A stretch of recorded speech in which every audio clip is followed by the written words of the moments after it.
Gracias a todos, buenos días. Buenos días. No, tenían otra cosa que hacer.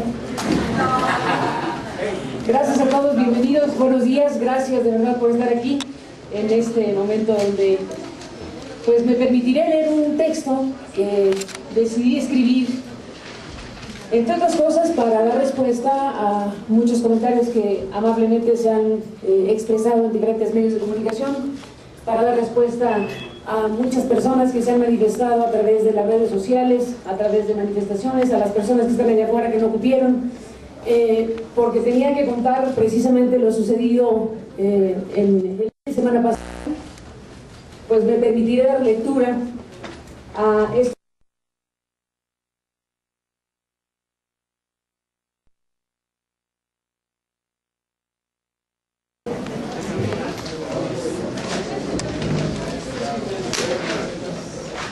Gracias a todos, buenos días.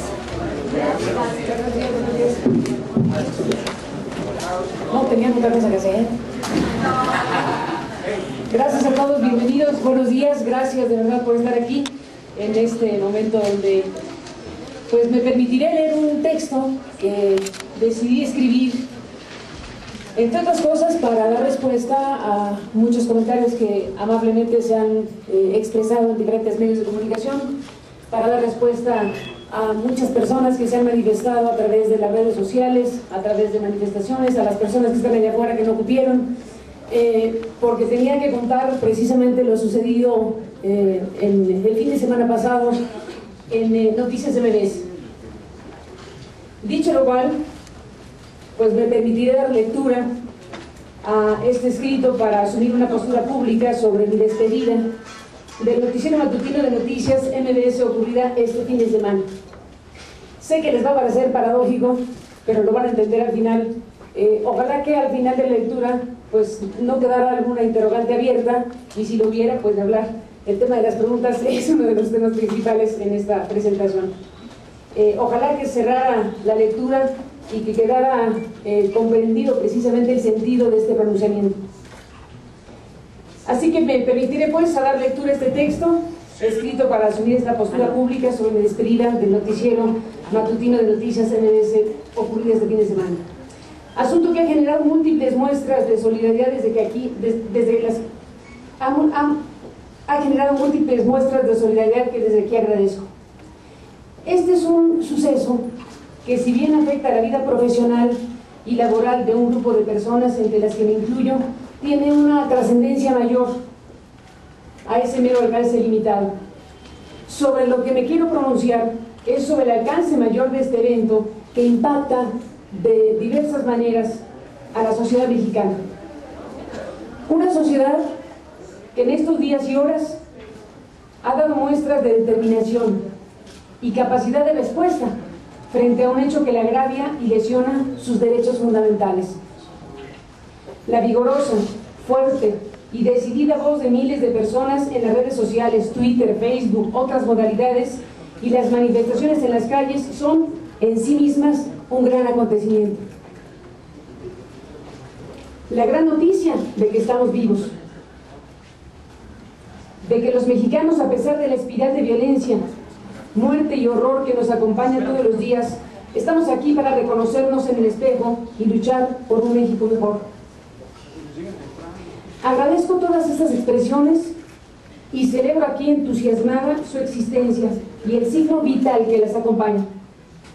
Abrazo a quienes en todos los tonos y con los diferentes lenguajes se han manifestado en contra de lo que es a todas luces un hecho autoritario, desmedido e inaceptable. Un hecho así solo es imaginable en las dictaduras que nadie quiere para México. Castigar por opinar o por cuestionar a los gobernantes. El tema nos pega a todos. No solo nos afecta a nosotros como profesionales y a los ciudadanos a los que se les quita un espacio. Se afecta también este medio de comunicación y al grupo empresarial que desarrolla diversas actividades productivas a favor del país. Este grupo está encabezado por una familia a quien estimo y valoro, fundada por uno de los hombres más queridos y respetados de la industria como fue don Joaquín Vargas Gómez.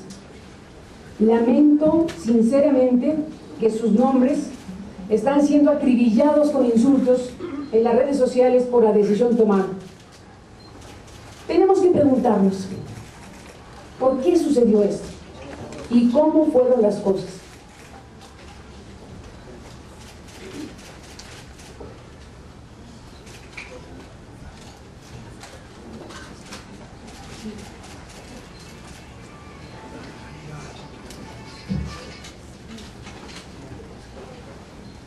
Tenemos que preguntarnos por qué sucedió esto y cómo fueron las cosas.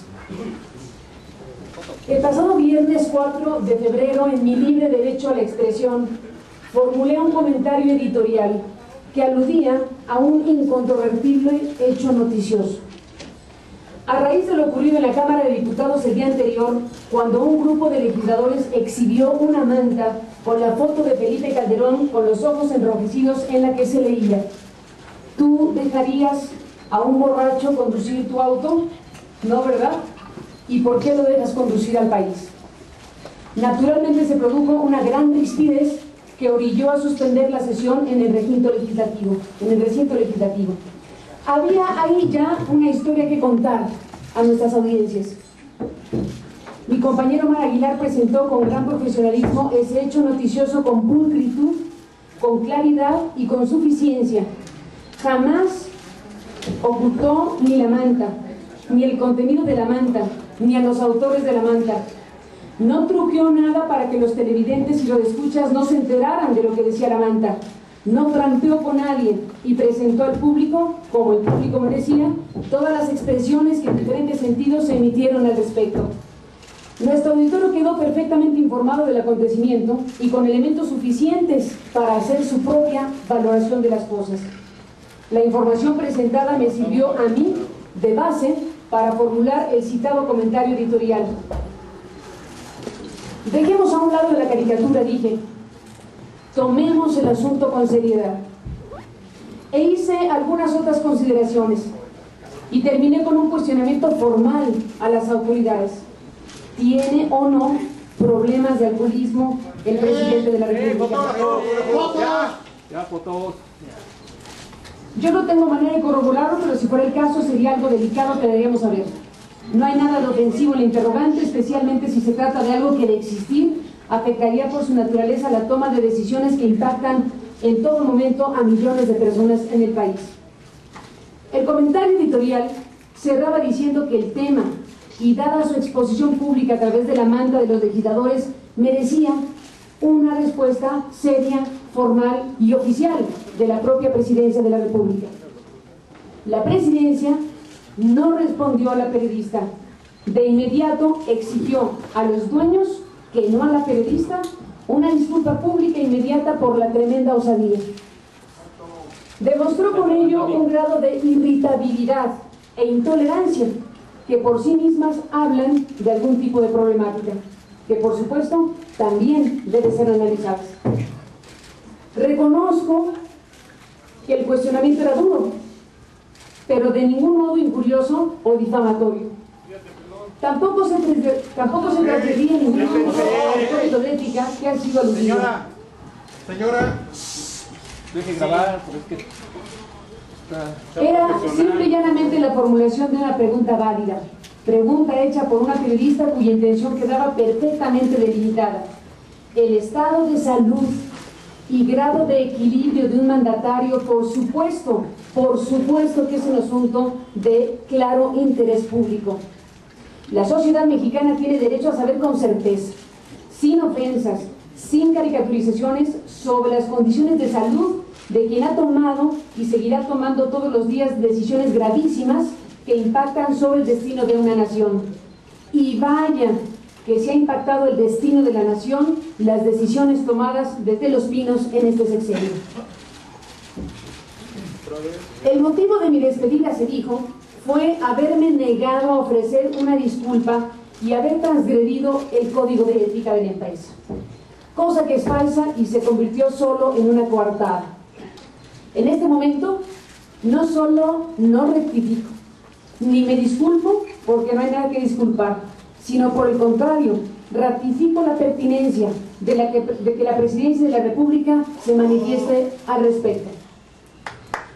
Lamento sí personalmente que el presidente y su familia se hayan sentido ofendidos por el cuestionamiento. No hubo ni hay formulación de mi pregunta, ninguna intención o ánimo de ofender. Lamento que ellos se hayan sentido ofendidos.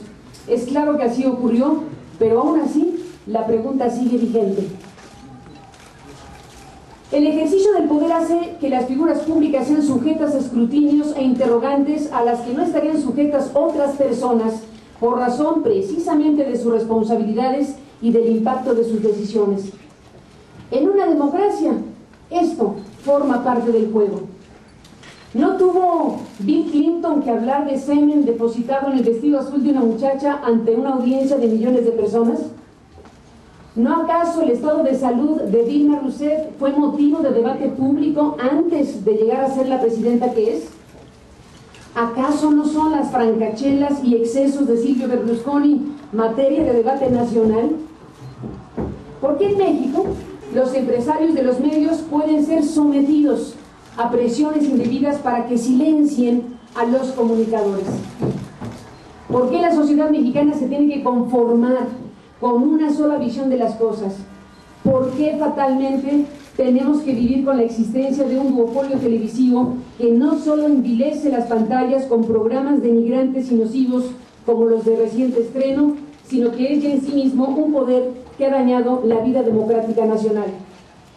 ¿Por qué México está entrampado en una espiral de degradación e infamia sin que hagamos nada al respecto? ¿Por qué, como dicen los firmantes de una de las cartas de protesta publicadas en estos días, seguimos dejándonos conducir de esta manera al país? ¿Qué clase de democracia es esta? Que por un comentario editorial, que irritó al gobernante, se le corta la cabeza a quien opinó. ¿Por qué desde el poder político pueden llevar las cosas al extremo, escalando el conflicto deliberadamente hasta lograr hacer las cosas imposibles, tanto al empresario como a la periodista, ocasionando la ruptura? La pregunta es, ¿cómo es que pudieron elevar desde Los Pinos el grado de exigencia, pidiendo casi la humillación por un hecho absolutamente sobredimensionado? ¿Cómo es que un empresario a quien tenemos por decente lo llevaron a comportarse de esa manera? ¿Cómo pudieron lograr que se sintiera obligado a tal punto como para exigirme la lectura de una carta, obviamente no escrita por mí, en términos que me eran ajenos y por supuesto no empataban con lo que dictaba mi conciencia, para satisfacer la ira presidencial? Una exigencia de la lectura indigna de esta carta que quien me la formuló sabía de antemano que yo rechazaría. Se llegó a ese extremo por el grado de vulnerabilidad en la que quedan quienes tienen negocios o concesiones en el mundo de las telecomunicaciones y los medios de comunicación en México. Ese es el tema verdadero. En este caso hay un conjunto de concesiones en juego y la resolución final sobre lo que pase con ellas se encuentra en el cajón del presidente. Lo que debería ser técnico, jurídico y legal, en la realidad es un asunto político y discrecional. La aprobación que ha pasado ya por todos los filtros legales y técnicos para tomarse está sujeta a la venia final del presidente. Y ni siquiera a la venia final del presidente, sino a la venia final de quien a su vez presiona al presidente. Es decir, a los poderes dominantes con las telecomunicaciones cuyo poder desmedido impide la entrada de nuevos competidores y a los que existen les hace la vida verdaderamente imposible. Persiste a nuestros días un elemento que condiciona y distorsiona la relación de los medios con el gobierno, que es esta discrecionalidad política en la toma de decisiones en materia de refrendo y otorgamiento de concesiones en el ámbito de las telecomunicaciones. Es esta una de las razones fundamentales por las cuales en México no se despliega a plenitud un derecho fundamental como el de la libertad de expresión. Asuntos que deberían resolverse con la mayor certidumbre jurídica en materia de plazos, planes de cobertura, planes de negocios y de inversión, terminan siendo asuntos de decisión política y no de las áreas técnicas en la materia. Es el caso de las concesiones que en la banda del 2.5 GHz tienen varios operadores en el país, del que MBS Comunicaciones posee la mayoría de ellas. No obstante haber ya desahogado todos los requerimientos técnicos en materia de competencia y de la opinión favorable de algunos comisionados de la COFETEL y de la opinión favorable de la COFECO y de tener a la espera con riesgo de perderlas cantidades millonarias de inversionistas nacionales y extranjeros, a pesar de tener todo en regla y un mercado demandante, indebidamente, inexplicablemente, la decisión se ha retrasado por 5 años. Teniendo todo en regla, no hay razón técnica, tecnológica, jurídica ni económica que hoy no esté suficientemente satisfecha. La única razón que hoy impide a MBS Comunicaciones desplegar una red nacional de ancho de banda para Internet que compita con los grandes conglomerados es total y absolutamente política. Porque se coloca como una espada de Damocles en la vieja tesis autoritaria de la zanahoria y el garrote. Te portas bien, te refrendo la concesión. Te portas mal, la detengo o te la niego. Este es el ambiente de presión en el que se desenvuelve la relación no solo de los concesionarios con el gobierno, sino es el ambiente en el que se desenvuelve el trabajo y el desempeño profesional de cientos de profesionales en su relación con las empresas de comunicación. Esa es la batalla diaria. En la medida en que los comunicadores y los empresarios batallan frente al gobierno, en esa medida las audiencias ganan o pierden en información. Lo más grotesco y paradójico de esta realidad es que los que más se benefician de esta herencia del viejo régimen son los grandes monopolios, que ahora son capaces de mantener este diseño para evitar a los nuevos competidores. Y aquí aparece de nueva cuenta la enorme responsabilidad de un poder legislativo que ha preferido el mantenimiento de las reglas no escritas en lugar de una legislación moderna que dé certidumbre jurídica a los empresarios, tutele los derechos de los periodistas y garantice el derecho a la información de todos los ciudadanos. Agradezco por cierto desde aquí el debate de ayer y los pronunciamientos desde el Congreso que se hicieron por parte de los legisladores sobre el caso de nuestra despedida de MBS Noticias. Sin embargo, no sirve de mucho a la democratización de los medios de comunicación condenar la censura por un hecho como este, si al mismo tiempo se coexiste con leyes que podrían y deberían ser modificadas en beneficio de la población y no de unos cuantos. Sobre este ambiente de presión del gobierno hacia algunas empresas de comunicación actúa un fenómeno aún más grave que el antiguo control estatal sobre los medios. Se trata del debilitamiento del Estado y de sus instituciones por virtud de una supeditación política que parte desde la Presidencia de la República, atraviesa las cámaras del Congreso, amplias franjas del Poder Judicial, órganos reguladores a manos de los nuevos poderes informales o fácticos que han logrado imponer su lógica de chantaje e intimidación, porque eso es lo que es. Que los ha llevado a niveles de audacia y en un cálculo de poder para sustituir, por lo menos parcialmente, a los poderes de la República. Ahí está, por ejemplo, una telebancada. Ahí está, por ejemplo, los sujetos reguladores capturados por sus regulados. Como nunca en la historia del Estado mexicano se ha dejado crecer a estos poderes en México, que han llegado a tal punto, a la osadía, diría yo, de querer también apropiarse de la propia Presidencia de la República. De otra manera no se explicaría la multimillonaria inversión que han hecho de construirle una candidatura presidencial al gobernador mexiquense. El trasfondo de lo sucedido en nuestro caso y que ha generado todas estas reacciones tiene que ver precisamente con este clima.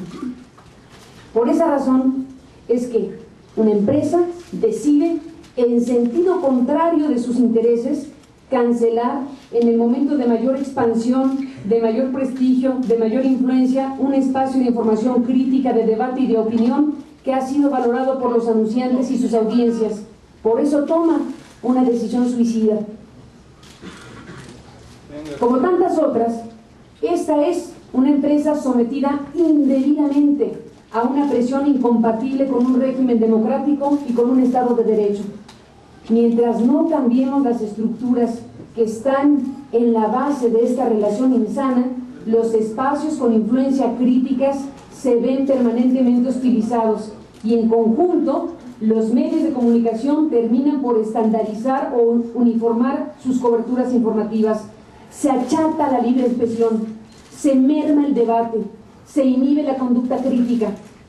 Eso daña seriamente a la democracia y, por supuesto, los derechos fundamentales de las y los ciudadanos de este país. Y bueno, me dirán, ¿ahora qué hacemos con lo sucedido? Aceptemos lo sucedido, que no le viene bien a nadie, u optamos por la ética de la responsabilidad y buscamos un camino. Buscamos un camino sin claudicar, pero sin exigir que el otro se arrodille.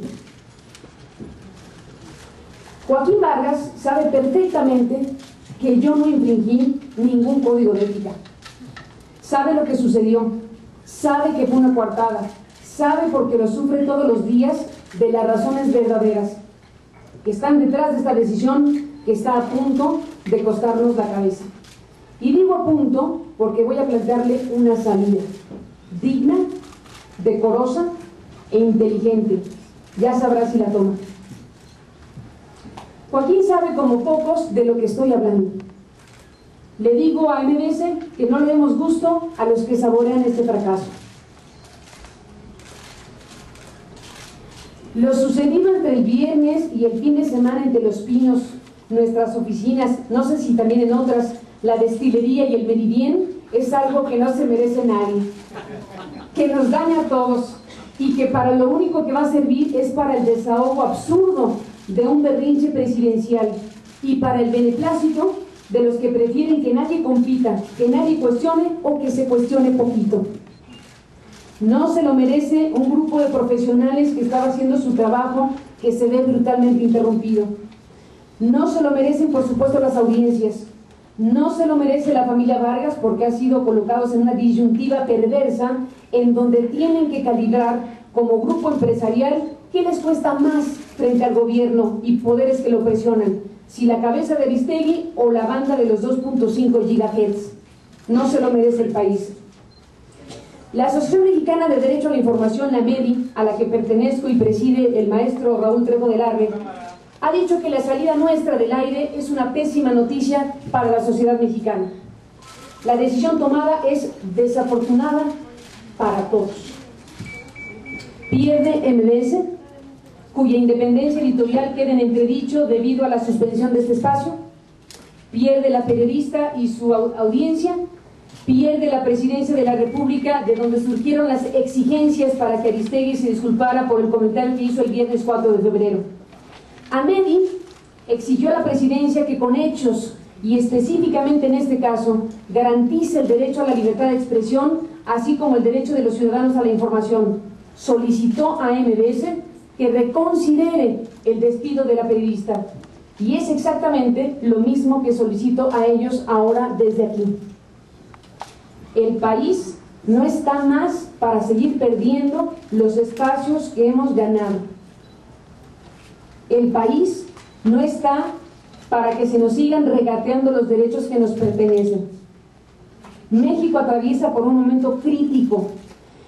El nivel de descomposición, de violencia y de debilitamiento institucional es profundamente grave, como para quedarse parado. No nos puede ganar el pasmo cuando el futuro de México se ha ensombrecido.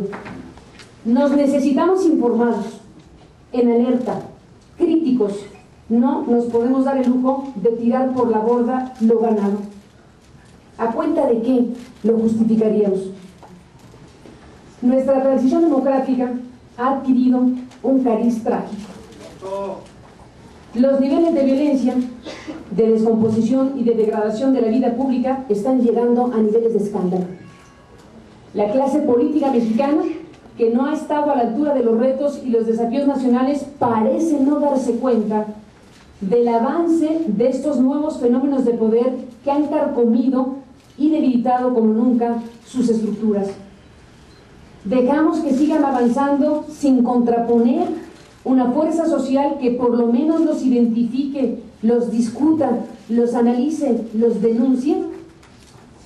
Nos quedamos a la sombra de políticos sometidos a intereses particulares porque antes que gobernar bien hay que salir en la tele, o de gobernantes timoratos e irresponsables que, lejos de atemperar las concentraciones monopólicas, las han hecho crecer más, creando monstruos de poder que los tienen sometidos y frente a los cuales no se atreven a dar ni un paso. Esta mañana hago un llamado a revertir los efectos de este hecho ominoso. Yo tiendo la mano y escucho a los que están en la calle y me dicen: tienes que regresar. Estoy dispuesta a regresar al aire este próximo lunes, siempre y cuando se cumpla con una condición básica y única: que MBS anuncie que retira de forma oficial el comunicado emitido junto con mi salida, en el cual afirma falsamente que transgredí nuestro código de ética y que promoví la difusión de rumores como noticias. Como consecuencia de ello, pido que se publique otro comunicado oficial de la empresa en donde la valoración sobre mi integridad ética y profesional que pretendieron dejar en entredicho quede resarcida. Si MBS acepta hacerlo, se reconocerá tácitamente la naturaleza real de lo sucedido. Con eso sería suficiente. Joaquín lo sabe muy bien, que mi integridad profesional y ética nunca estuvo en entredicho realmente, que fue una coartada para tomar una decisión que le imponían, que el verdadero problema está en otro lado. Regresemos al aire y quedará evidenciado. La presidencia tendrá que hacer una valoración de lo sucedido, serenamente, sin odios, con la seriedad que implica tomar decisiones a nombre de los otros y aceptando, aunque no guste, que los ciudadanos y los periodistas tenemos derecho a preguntar, a inquirir y a criticar sobre lo que juzguemos pertinente. Estoy aquí para hacer este llamado, para revertir un hecho ominoso como el que sucedió de manera digna, decorosa e inteligente, apostando por la verdad, pero sin romper lo construido. Mi muy querido amigo Jorge Ramos escribió hace algunos años un texto magnífico que tituló El derecho a preguntar. Recordaba ahí a la maestra Oriana Falachi, quien decía que no debía existir ninguna pregunta prohibida.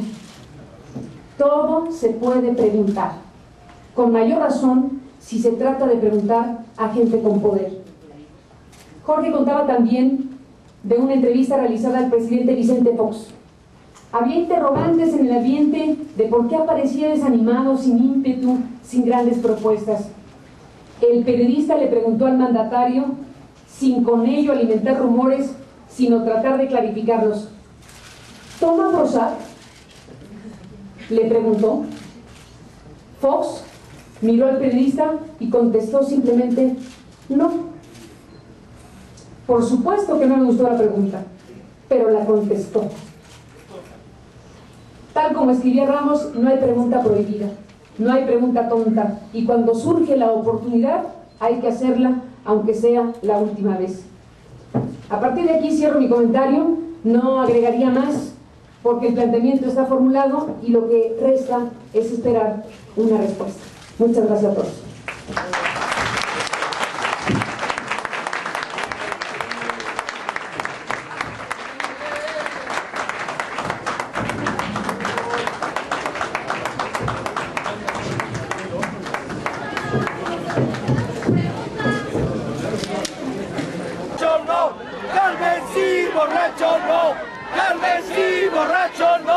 Carmen sí, borracho no.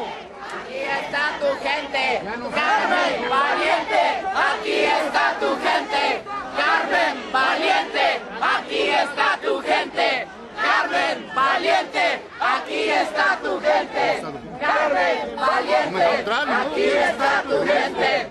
Carmen Valiente, aquí está tu gente. Carmen sí, borracho no. Carmen sí, borracho no. Carmen sí, borracho no. Carmen sí, borracho no. Carmen sí, borracho no. Carmen sí, borracho no. Carmen sí, borracho no. Carmen sí, borracho no. Carmen sí, borracho no. Esta nota, pelear reporteros.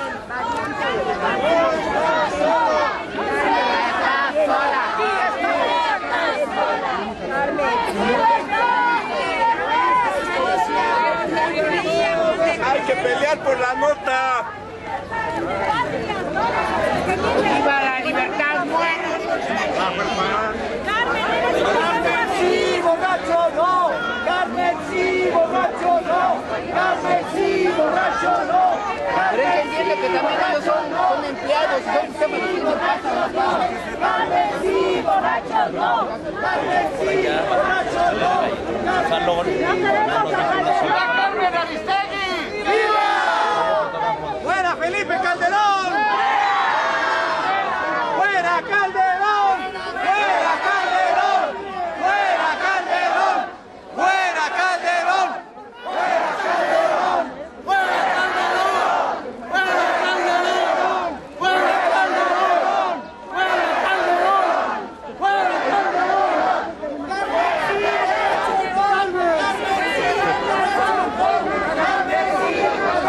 ¡Alcoholímetro a Calderón! ¡Alcoholímetro a Calderón! ¡Alcoholímetro a Calderón! ¡Alcoholímetro! ¡Y fuera Calderón! ¡Viva Aristegui! ¡Fuera Calderón!